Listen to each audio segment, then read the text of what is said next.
The bully. John really wanted God to use him.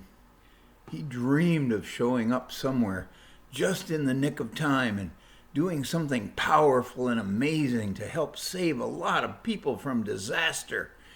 And then, just like any hero, turning down their praise, pointing to God, and mysteriously slipping away.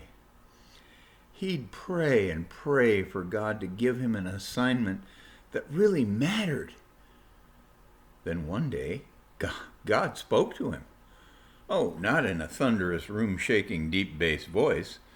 No, it was actually more of a really clear thought.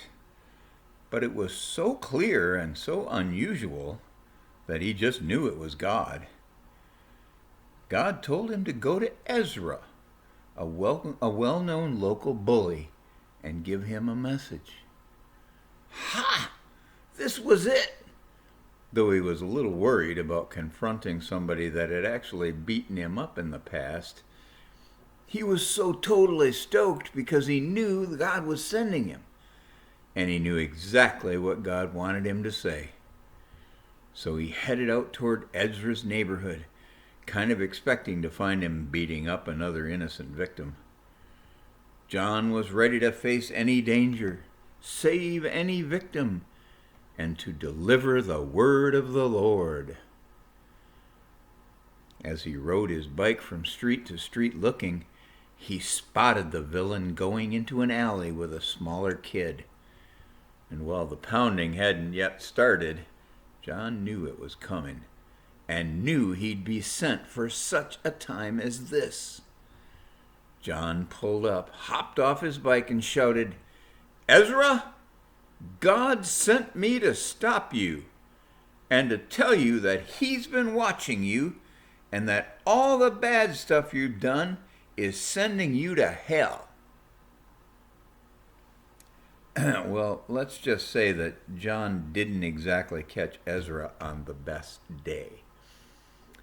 And when the bully was done with a pretty epic beating, it was all John could do to slowly and painfully ride his bike home. John wailed out to God. "Where were you?" he accused him. "I did just what you wanted. And you not only didn't punish him, you let him punish me." He went on, pretty well all night, telling God every way he had let him down, and not just with Ezra, but now that they were on the subject, many other ways that God had let him down over the years. After a little painful sleep, trying to avoid the ribs that he was sure were broken, God spoke to John in the morning. This time, the clear thought that came scolded John for what he did yesterday. And before John could shout, "Are you kidding me right now?" God clearly continued, "I sent you to deliver a message for me, but you decided to deliver your own. What you did will make it harder for you to go back, but you do need to go back." John couldn't believe it. This couldn't be God. Not only blaming John for what happened, but sending him back? And it was in the middle of those thoughts God came again and told him, "I didn't send you to judge, Ezra, and I'll heal you from the pain you suffered from your words.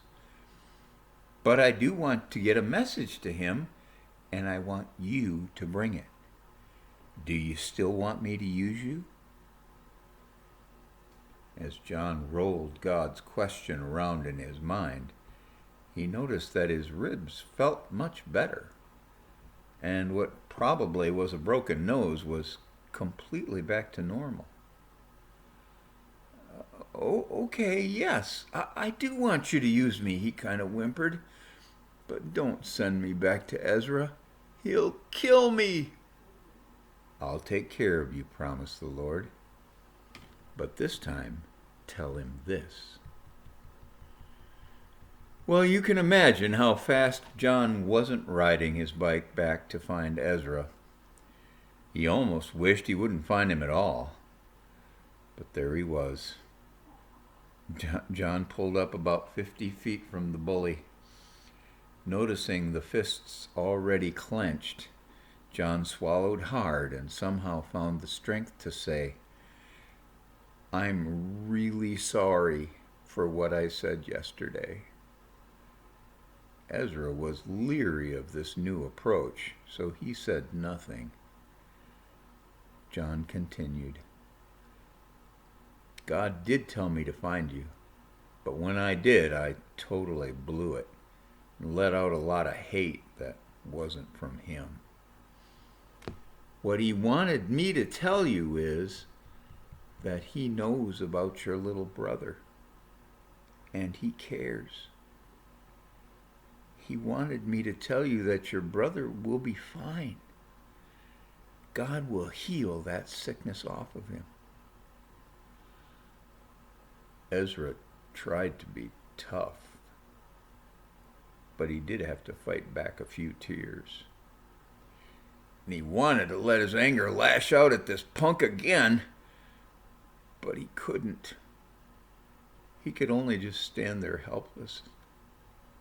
And he started to cry. "No," he shouted at himself, "I am not going to cry." But the harder he fought, the quicker he lost, and soon caved into a full sob on his knees. "They said he's going to die, but there's nothing they could do. How do you know?" Now John was crying too, knelt next to his enemy, comforting him that God did clearly tell him those words, that he had no idea how God would do it, but he will. It wasn't 2 days later when the brothers' next tests showed nothing. Complete, miraculous healing. Ezra couldn't wait to call John. John raced over and they kind of wildly danced in the backyard, shouting thanks to God in a way that neither had ever expected to act. So a lot of things changed from then on. Ezra had lots and lots of questions, and so did his parents. And as God healed other things in his family, the anger that drove Ezra was gone. And he started to talk with other angry guys that he knew and tell them how God showed up. Ezra's brother just couldn't keep his mouth shut about how God healed him. He carried his story to the hallways of many a hospital and hospice ward, talking to whoever would listen, not about a God who might heal, but simply about a God who did. And John? Well, he changed his dreams from hero to vessel. No longer secretly hoping for adulation, he was totally thankful and satisfied with God's approval. But from that point on, he was very careful to wait till he got the whole message before delivery.